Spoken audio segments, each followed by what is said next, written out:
Hello friends, எல்லாருக்கும் வணக்கம்.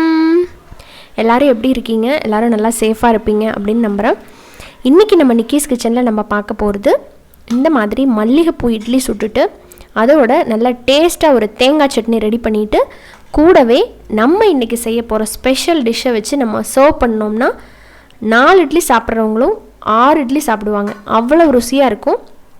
என்ன அப்படின்னு பார்க்குறீங்களா? இன்றைக்கி நம்ம டேஸ்டான ஒரு அரைச்சி விட்ட சாம்பார் எப்படி பண்ணுறது அப்படிங்கிறத செஞ்சு காமிக்க போகிறேன். வீட்டில் இருக்கிற இன்க்ரீடியன்ஸ் வச்சு தான் நம்ம செய்ய போகிறோம். இந்த சாம்பார் பார்த்திங்கன்னா டிஃபனுக்கு மட்டும் இல்லை, நீங்கள் வெறும் சாதத்துக்கும் பிசைஞ்சு சாப்பிட்றதுக்கு அருமையாக இருக்கும். இது இப்போ எப்படி பண்ணுறது, இதுக்கான அளவுகள் என்னென்ன அப்படிங்கிறத வீடியோக்குள்ளே போய் பார்த்து தெரிஞ்சுக்கலாம். இப்போது நம்ம ஃபஸ்ட்டு வதக்கி அரைக்கிறதுக்கு என்னென்ன பொருள் அப்படிங்கிறத பார்த்துடலாம். 1 டேபிள் ஸ்பூன் வர கொத்தமல்லி, கலருக்காக 4 காஷ்மீரி மிளகாய், 1/2 டேபிள் ஸ்பூன் கடலைப்பருப்பு, கூடவே கொஞ்சம் கருவேப்பிலை வச்சுருக்கேன். அப்புறமா ஒரு 4 மிளகாய் காரத்துக்காக 1/2 டீஸ்பூன் சீரகம், 1/4 டீஸ்பூன் வெந்தயம், அப்புறமா 1லேருந்து 2 டேபிள் ஸ்பூன் மட்டும் தேங்காய் சேர்த்துக்கலாம். இப்போ இது எல்லாத்தையுமே நம்ம வதக்கி அரைக்க போகிறோம். அடுத்தது நம்ம தாளிக்கிற பொருள் பார்த்துடலாம். 1/2 டீஸ்பூன் அளவுக்கு கடுகு, 1/2 டீஸ்பூன் சீரகம், கூடவே ஒரு 1/4 டீஸ்பூனை விட கம்மியாகவே வெந்தயம் சேர்த்துக்கோங்க. ஏன்னா நம்ம வதக்கி அரைக்கிறப்ப சேர்க்க போகிறோம். அப்புறம் ஒரு 1/4 டீஸ்பூன் அளவுக்கு பெருங்காயத்தூள், கூடவே நல்லா ஒரு கைப்பிடி அளவுக்கு சின்ன வெங்காயம் நல்லா உளிச்சு இந்த மாதிரி மொட்டாக எடுத்துக்கோங்க, ருசி நல்லாயிருக்கும். அப்புறம் ஒரே ஒரு பெரிய தக்காளி, கூடவே 2 பச்சை மிளகாய் எடுத்திருக்கேன். சின்ன வெங்காயம் கண்டிப்பாக சேர்த்தணும், அப்போ தான் சாம்பார் நல்லா டேஸ்ட்டாக இருக்கும். அப்புறமா காய்கள் உங்களுக்கு பிடிச்ச எந்த காய்கறிகள் வேணாலும் நீங்கள் சேர்த்துக்கலாம். நான் பார்த்தீங்கன்னா கொஞ்சம் மாங்காய், கேரட் 1, அப்புறம் ஒரு முருங்கைக்காய், ஒரு 4-5 அவரைக்காவை க்ளீன் பண்ணி கட் பண்ணி வச்சுருக்கிறேன். அதே மாதிரி ஒரே ஒரு பெரிய உருளைக்கிழங்கு, இது எல்லாத்தையுமே எடுத்துருக்கிறேன். நீங்கள் இதில் நீர் பூசணிக்காய், வாழைக்காய், அப்புறமா கத்திரிக்காய், இந்த மாதிரி எது வேணாலும் சேர்க்கலாம். அடுத்த 100 கிராம் துவரம் பருப்பை நல்லா கழுவிட்டு ஒரு 2 பல்லு பூண்டு, கொஞ்சம் மல்லித்தலை, ஒரு 1/4 டீஸ்பூன் அளவுக்கு மஞ்சத்தூள் சேர்த்து இந்த அளவுக்கு தரன்னு வேக வச்சு எடுத்துக்கோங்க. நைஸாக வேக வச்சிடாதீங்க, சாம்பார் நல்லா இருக்காது. அப்புறமா ஒரு சின்ன நெல்லிக்காய் சைஸ் அளவுக்கு புளி எடுத்து ஊற போட்டு வச்சுருக்கிறேன். இப்போ சாம்பார் பண்ணுறதுக்கு ஒரு கடாயில் 1லேருந்து 2 டீஸ்பூன் போல் கடலெண்ணெய் சேர்த்துக்கோங்க. எண்ணெய் சூடானதுக்கப்புறம் நம்ம வறுத்து அரைக்கிறதுக்கு பொருள் வச்சுருக்கோம் இல்லைங்களா, அதில் கடலைப்பருப்பு முதல்ல சேர்த்துடலாம். அந்த இன்க்ரீடியன்ட்ஸ் எல்லாமே தனித்தனியாக போட்டு வறுத்து எடுத்து வச்சுக்கிட்டாலும் வச்சுக்கலாம், அது உங்கள் விருப்பம்தான். நான் கடலைப்பருப்பு கொஞ்சம் வறுபடுறதுக்கு டைம் அதிகமாகும், அதனால இதை முதல்ல போட்டுட்டு இது பாதி வறுபட்டதுக்கு அப்புறமா அடுத்தடுத்த பொருளை நம்ம சேர்த்துக்க போகிறோம். அந்த மாதிரி பண்ணுறேன். இப்போ ஓரளவுக்கு இது வறுபட்டுருச்சு, நல்லா வாசம் வருது, ரொம்ப கரிஞ்சிடவும் கூடாது. இந்த டைமில் நம்ம எடுத்து வச்சுருக்கிற வர கொத்தமல்லியை சேர்த்துக்கலாம். கொத்தமல்லி பார்த்திங்கன்னா சீக்கிரமாக வறுபட்டுரும். அது ஓரளவுக்கு வறுபட்டதுக்கப்புறம் இதில் நம்ம சீரகம் அண்ட் வெந்தயம் சேர்த்துக்கலாம். அதையும் போட்டு லைட்டாக கலர்னதுக்கப்புறம் மிளகாயெல்லாம் சேர்த்துடலாம். 4 காஞ்ச மிளகா, 4 காஷ்மீரி சில்லியை சேர்த்துக்கலாம். காஷ்மீரி சில்லி வெறுமனே கலர் மட்டும் தான் கிடைக்கும், அதனால காரத்துக்காக 4 மிளகா போடணும். காஷ்மீரி சில்லி இருந்தால் போடுங்க, அப்படி இல்லைன்னா ஸ்கிப் பண்ணிடுங்க. இப்போ இதெல்லாம் போட்டு இதிலேருந்து நல்ல வாசம் வந்துருச்சு. இப்போ இந்த டைமில் நம்ம எடுத்து வச்சுருக்கிற தேங்காயும் உள்ளே சேர்த்துடலாம். 2 டேபிள் ஸ்பூன் சரியாக இருக்கும். அதுக்கு மேலேயும் போட்டிங்க அப்படின்னா குழம்பு ரொம்ப திக்காக இருக்கும். இப்போ இதை போட்டு இந்த தேங்காயும் ஓரளவுக்கு வறுபட்டதுக்கு அப்புறமா கொஞ்சம் கருவேப்பிலையை நம்ம போட்டுடலாம் எடுத்து வச்சுருக்கிறத. இந்த மாதிரி கருவேப்பிலை வறுத்து அரைக்கும் போது அதோட வாசனை அருமையாக இருக்கும். போட்டு இது ஒரு நல்லா வதங்கினதுக்கப்புறம் ஒரு பிளேட்டில் எடுத்து மாற்றிட்டு இதை அரைச்சிட வேண்டியதுதான். இதுதான் சீக்ரெட்டான ஒரு மசாலா. தண்ணி சேர்த்தும் அரைச்சிக்கலாம், பொடி பண்ணுற மாதிரி இருந்தாலும் பண்ணிக்கலாம். நம்ம எண்ணெய் அதிகமாக சேர்த்துருக்கிறதுனால தண்ணி சேர்த்து நான் நைஸ் பேஸ்ட்டாக அரைச்சிக்க போகிறேன். கோயிலில், அப்புறமா கல்யாண வீடுகளில் எல்லாம் பார்த்தீங்கன்னா, ஹோட்டலில், இது எல்லாத்துலேயுமே இந்த மாதிரி திக்கான சாம்பார் கொடுப்பாங்க. அரைச்சி விட்ட சாம்பார் தான் அதிகமாக யூஸ் பண்ணுவாங்க. ஏன் அப்படின்னா, அரைச்சி விட்ட சாம்பாராக பண்ணிட்டோம் அப்படின்னா பருப்போட அளவை நம்ம கம்மியாக சேர்த்தா போதும், அதனால தான் அவங்க அப்படி பண்ணுறாங்க. இப்போ இதை ஒரு பிளேட்டுக்கு மாற்றிட்டு ஆற வச்சு கொஞ்சம் தண்ணி சேர்த்து நைஸ் பேஸ்ட்டாக அரைச்சி எடுத்துகிட்டு நம்ம சாம்பார் வைக்க ஆரம்பிச்சிடலாம். ஒரு 2 டேபிள் ஸ்பூன் அதுலேயே எண்ணெய் சேர்த்துக்கோங்க. அதே கடாயில் எண்ணெய் சூடானதுக்கப்புறம் இதில் கடுகு சேர்த்துக்கலாம்.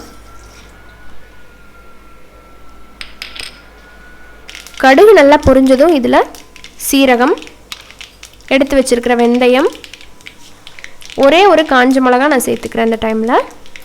அடுத்த கருவேப்பிலை போட்டுடலாம். நம்ம எடுத்து வச்சுருக்கிற பெருங்காயத்தை இந்த டைமில் நீங்கள் சேர்க்க வேண்டாம், அது எப்போ சேர்த்தணும் அப்படின்னு நான் சொல்கிறேன். இப்போ இதில் நம்ம சின்ன வெங்காயத்தை போட்டுடலாம். நான் முதவே சொன்ன மாதிரி சின்ன வெங்காயம் தான் அவசியம் சேர்க்கணும். சின்ன வெங்காயம் இல்லாத பட்சத்தில் நீங்கள் பெரிய வெங்காயம் போடலாம். பட் சாம்பார் அப்படின்னாலே இந்த வெங்காயம் போட்டால் தான் ருசி நல்லாயிருக்கும். இதை போட்டு நல்லா ஒரு வதக்கிட்டு நம்ம எடுத்து வச்சுருக்கிற தக்காளியும் இந்த டைமில் போட்டுடலாம்.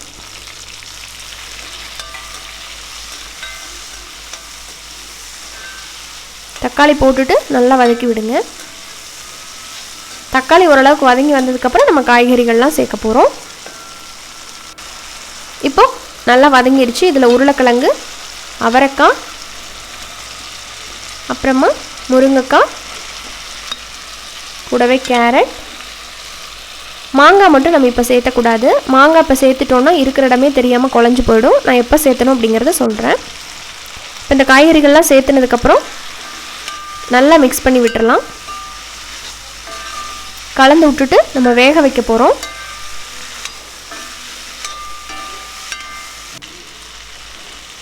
இப்போ இதில் ஒரு 1/4 டீஸ்பூன் அளவுக்கு மட்டும் மஞ்சத்தூள் சேர்த்துக்கோங்க. ஆல்ரெடி பருப்பில் மஞ்சத்தூள் சேர்த்து நம்ம வேக வச்சுருக்குறோம். கொஞ்சமாக சேர்த்துட்டு தேவையான அளவுக்கு தண்ணி சேர்த்துக்கலாம்.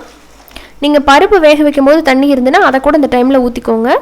எனக்கு வந்து வேகிறதுக்கு பருப்பு கரெக்டாக இருந்தது, அதனால் நான் இப்போ தண்ணி சேர்த்து நல்லா இதை வேக வைக்க போகிறேன். நான் மூடி போடாமல் தான் எப்பயுமே வேக வைப்பேன். எனக்கு அப்போ தான் அந்த டேஸ்ட் பிடிக்கும். இப்போ இதில் கொஞ்சமாக நம்ம உப்பு சேர்த்துக்க போகிறோம். இந்த காயில் நல்லா பிடிச்சி வேகணும் அப்படிங்கிறதுக்காக. உப்பு இப்போ சேர்த்தோம் அப்படின்னா தான் சாம்பாரில் காய் சாப்பிடும்போது உங்களுக்கு உப்பெல்லாம் நல்லா ஏறி ருசியாக இருக்கும். இப்போ பாருங்கள், கரெக்டாக ஒரு 8 நிமிஷம் விட்டுட்டேன். காய்கள்லாம் நல்லா அருமையாக வெந்து வந்திருக்கு. ரொம்ப குலைவாகவும் ஆயிடக்கூடாது, டேஸ்ட் நல்லா இருக்காது. இப்போ இதில் நம்ம அரைச்சி வச்சுருக்கிற அந்த மசாலா பேஸ்ட் இருக்குது இல்லைங்களா, அதை வந்து சேர்த்துடலாம். இப்போ தேவையான அளவுக்கு தண்ணியை அந்த மிக்ஸி ஜார் வந்து அலசி அதிலே ஊற்றிடுங்க. குழம்பு நீங்கள் எந்த அளவுக்கு வைக்கிறீங்களோ அதுக்கு தகுந்த மாதிரி நீங்கள் கன்சிஸ்டன்சி பார்த்துட்டு தண்ணியோட அளவை கூட குறைய சேர்த்துக்கலாம். முதல்ல நம்ம இந்த மசாலா பேஸ்ட்டு சேர்த்துட்டு அதை கொதிக்க விடணும். என்னதான் நம்ம வறுத்திருந்தாலும் இந்த காய்களோடு சேர்த்து நம்ம கொஞ்சம் நேரம் கொதிக்க விட்டதுக்கு அப்புறமா தான் நம்ம பருப்பு தண்ணி சேர்க்கணும். இப்போ தேவையான அளவுக்கு நான் தண்ணி சேர்த்து நல்லா கொதிக்க வச்சிட்ருக்கேன். இந்த மாதிரி நல்லா தளன்னு கொதிச்சதுக்கப்புறம் அடுத்த இதில் நம்ம எடுத்து வச்சுருக்கிற பருப்பை சேர்த்துடலாம்.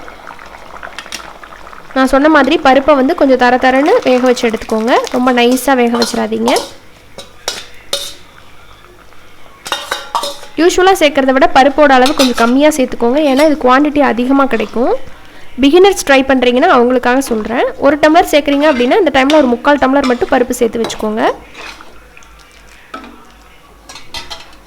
இப்போ இதுக்கு நல்லா கொதிக்கட்டும். இப்போ இந்த மாதிரி கொதிச்சிட்ருக்கையில் தேவையான அளவுக்கு உப்பு சேர்த்துக்கோங்க. இப்போ சூப்பரான ஒரு கலர் கிடச்சிருக்கு பார்த்தீங்களா. இதுக்காக தான் நம்ம காஷ்மீரி சில்லி ஆட் பண்ணுறோம். இப்போ இந்த டைமில் நான் வந்து மாங்காய் வந்து சேர்த்துக்க போகிறேன். இப்போ ஒரு கொதிச்சது அப்படின்னாலே மாங்காய் வெந்துடும். அதனால் இந்த டைமில் போட்டுக்கோங்க. மாங்காய் என்ன தான் நம்ம சேர்த்துனாலும் புளி சேர்க்கும் போது தான் அந்த ருசி கிடைக்கும். நம்ம எடுத்து வச்சுருக்கிற அந்த சின்ன நெல்லிக்காய் சைஸ் புளியை கரைச்சிட்டு இதில் ஊற்றிடலாம்.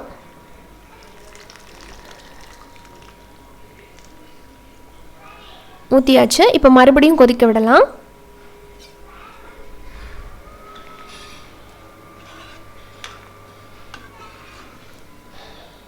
நம்ம கொதிச்சு வரும்போது இன்னும் குறையும். தண்ணியோட அளவு பார்த்துட்டு நீங்கள் கொதிக்க விடுங்க. ஸோ இப்போ பாருங்கள், நல்லா தளன்னு கொதிச்சிட்ருக்கு. இந்த டைமில் நம்ம எடுத்து வச்சுருக்கிற பெருங்காயத்தூளை சேர்த்துக்கோங்க. இப்போ சேர்த்திங்க அப்படின்னா ருசி அபாரமாக இருக்கும். முதவே சேர்க்குறத விட இந்த டைமில் கடைசியாக சேர்த்துட்டு 2 பச்சை மிளகா கீரி சேர்த்துக்கிறேன். இந்த மாதிரி கடைசியாக சேர்க்கும்போது வாசனை அருமையாக இருக்கும். அதோட ஒரு கொத்து கருவேப்பிலையும் கையில் கிள்ளி போட்டுருங்க. இதோட நல்லா ஒரு கைப்பிடி அளவுக்கு கொத்தமல்லி தலையை கட் பண்ணி போட்டுருங்க. அப்புறமா இதில் ஒரு 1/2 டீஸ்பூன் அளவுக்கு வெல்லம், இந்த வெல்லம் வந்து பார்த்திங்கன்னா ஒரு இனிப்பு சுவைக்காக நம்ம சேர்த்துக்கிறோம். இது சேர்த்துனாலும் பரவாயில்ல, சேர்க்காட்டாலும் பரவாயில்ல. அப்புறமா வீட்லேயே ரெடி பண்ண நம்ம நெய் வந்து கொஞ்சம் போல் சேர்த்து அப்படியே கலந்து விட்டுட்டு நான் மூடி வச்சிட போகிறேன். அப்புறமா நீங்கள் சர்வ் பண்ணும்போது ஓப்பன் பண்ணி பார்த்தீங்கன்னா அந்த நெய் வாசனையோட தூக்கலாக இருக்கும் சாம்பார் சாப்பிட்றதுக்கு. நான் முதவே சொன்ன மாதிரி இது நல்லா சுட சுட இட்லியோடு நீங்கள் வச்சு சாப்பிட்லாம். அப்படி இல்லைனா மதிய லஞ்சுக்கு நல்லா சுட சுட சாதத்தோட எல்லாத்துக்கூடவுமே ஃபென்டாஸ்டிக்கான ஒரு காம்பினேஷன். அருமையாக இருக்கும். அரைச்சி விட்ட சாம்பாரை இதே மாதிரி இதே அளவுகளோடு உங்கள் வீட்டில் செஞ்சு பாருங்கள். நான் இன்றைக்கி இந்த சாம்பாரை வந்து நல்ல டேஸ்டான ஸ்பாஞ்சியாக இருக்கிற பஞ்சு போல் இட்லியோட வச்சு சாப்பிட போகிறேன். இந்த இட்லி ரெசிபி வந்து நம்ம சேனலில் ஆல்ரெடி போட்டாச்சு. பார்க்காதவங்களுக்காக டிஸ்கிரிப்ஷனில் லிங்க் கொடுக்குறேன், நீங்கள் போய் பாருங்கள். அப்படியே மல்லிகைப்பூ மாதிரி தொட்டோன்னே பிஞ்சு போகிற அளவுக்கு சூப்பராக இருக்கும்.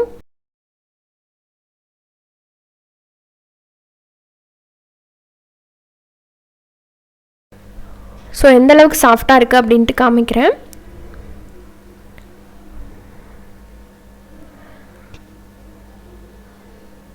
பார்த்தீங்களா, நல்ல சாஃப்டாக ஸ்பாஞ்சியாக இட்லியோட நல்ல டேஸ்டான ஒரு தேங்காய் சட்னியோட இந்த சாம்பார் அட்டகாசமான ஒரு பிரேக்ஃபாஸ்ட்டாக இருந்தது எங்கள் வீட்டில்.